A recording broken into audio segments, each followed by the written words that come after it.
সেপ্টেম্বৰত অসমত বহুত ডাঙৰ ভূমিকম্প হ'ব বুলি আৰু অসমৰ মুখ্যমন্ত্ৰীয়ে এটম বোমা ফুটাব বুলি বহুত হুলস্থুল কৰি আছে। অসমৰ মুখ্যমন্ত্ৰী হিমন্ত বিশ্ব শৰ্মাই কৈছিলে যে তেওঁ যি কথা কৈছে এইটো একেবাৰে শুদ্ধ কথা, সত্য কথা, আৰু যদি তেওঁ সেইটো প্ৰমাণ কৰিব নোৱাৰে তেওঁ অসমৰ মুখ্যমন্ত্ৰী পদটোকে ত্যাগ কৰিব বুলি কৈছে। এইটো আপোনালোকৰ সংবাদ মাধ্যমত, আপোনালোকৰ টিভি বিলাকত আমি দেখিছিলো যে 10 সেপ্টেম্বৰত যদি গৌৰৱ গগৈ তেওঁ পাকিস্তানী এজেণ্ট বুলি প্ৰমাণ কৰিব নোৱাৰে তেতিয়াহ'লে অসমৰ মুখ্যমন্ত্ৰীয়ে পদত্যাগ কৰিব বুলি ঘোষণা কৰিছে। কাইলৈ 10 সেপ্টেম্বৰ, আচলতে মই শুনিছিলো যে 1950 চনত যেতিয়া অসমত ভূমিকম্প হৈছিলে তাৰ আগৰ পৰাই অলপ জোকাৰণি আৰম্ভ হৈছিল, কিন্তু কাইলৈ 10 সেপ্টেম্বৰৰ কাৰণে জোকাৰণি এতিয়ালৈকে অনুভৱ কৰা নাই। আজিৰ পৰা আচলতে হাল্লা হুলস্থুল লাগিবই লাগিছিল। আৰু আশ্চৰ্যজনকভাৱে সংবাদ মাধ্যমত ইমান কথা ওলালে, আজিকালি মই দেখিছো সংবাদ মাধ্যমেও সেইটো কথা বৰকে কোৱা নাই। কাইলৈতো মোৰ মতে অসমৰ মুখ্যমন্ত্ৰীয়ে এটা ডাঙৰ ভূমিকম্প তৈয়াৰ কৰিব লাগে। 1950 চনৰ ভূমিকম্পতকৈ নিশ্চয় এইটো ডাঙৰ হ'ব। এটম বোমা এটা ফুটাম বুলি কৈছে, নিশ্চয় কাইলৈ একেবাৰে অসমৰ ৰাজনীতি একেবাৰে ধ্বংস হৈ যাব। গৌৰৱ গগৈ কংগ্ৰেছ দলৰ সভাপতি, তেখেতক নিশ্চয় হিমন্ত বিশ্ব শৰ্মাই কাইলৈ জেল দিব।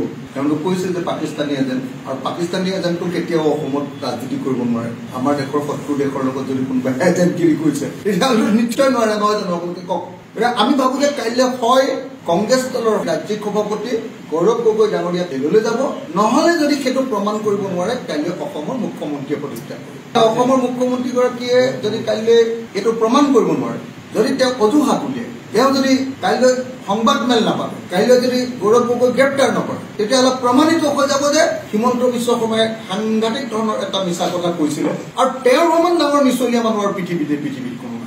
একেৰাহে কিমান দিন, 3 মাহ 4 মাহ ধৰি অকল কৈয়ে থাকিলে গৌৰৱ গগৈ বোলে পাকিস্তানী এজেণ্ট, গৌৰৱ গগৈ বোলে কি কৰি বোলে পাকিস্তানলৈ গৈছিলে, ভাৰতবৰ্ষৰ খবৰবিলাক বোলে পাকিস্তানক দি আছিলে, গৌৰৱ গগৈ বোলে লোকসভাতো তেনেকুৱা প্ৰশ্ন কৰিছিলে যিবিলাক খবৰ উলিয়াই বোলে পাকিস্তানক যোগান ধৰিছিলে।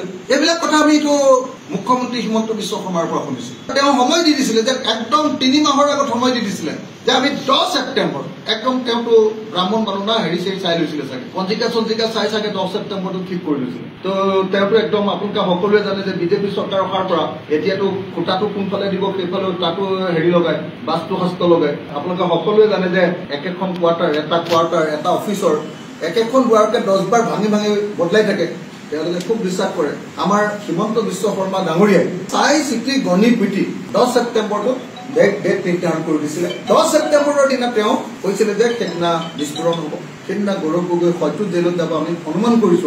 আৰু যদি কাইলৈ বিস্ফোৰণ নহয়, কাইলৈ যদি ভূমিকম্প নহয়, তেখেতে নিজেই কৈছিলে যে যদি মই এইটো প্ৰমাণ কৰিব নোৱাৰো তেতিয়াহ'লে মই মুখ্যমন্ত্ৰী পদত্যাগ কৰিম। গতিকে কাইলৈ দুটা বস্তুত ৰৈ আছো, এটা হ'ল হয় গৌৰৱ গগৈ জেললৈ যাব, নহলে হিমন্ত বিশ্ব শৰ্মাই পদত্যাগ কৰিম। ডেফিনেটলি কাইলৈ কিবা এটা ধুমুহা হ'ব, আৰু মইতো ডেফিনেটলি পিছৰটো বিচাৰিম যে কাইলৈ মুখ্যমন্ত্ৰীয়ে প্ৰমাণ কৰিব নোৱাৰক, মুখ্যমন্ত্ৰী জেললৈ যাওক, এইটো মই ডেফিনেটলি বিচাৰিম। কাইলৈ যদি প্ৰেছ মিট নাপাতে তেতিয়াহ'লে হিমন্ত বিশ্ব শৰ্মাৰ নামটো আৰু মিছলীয়া নামটো কাইলৈ থৈ দিব লাগিব। হিমন্ত বিশ্ব শৰ্মাৰ নাম তেতিয়া কাইলৈ দিনটোৰ পৰা তেওঁৰ নামটো হ'ব মিছলীয়া, আৰু অসমৰ আটাইতকৈ ডাঙৰ মিছলীয়া।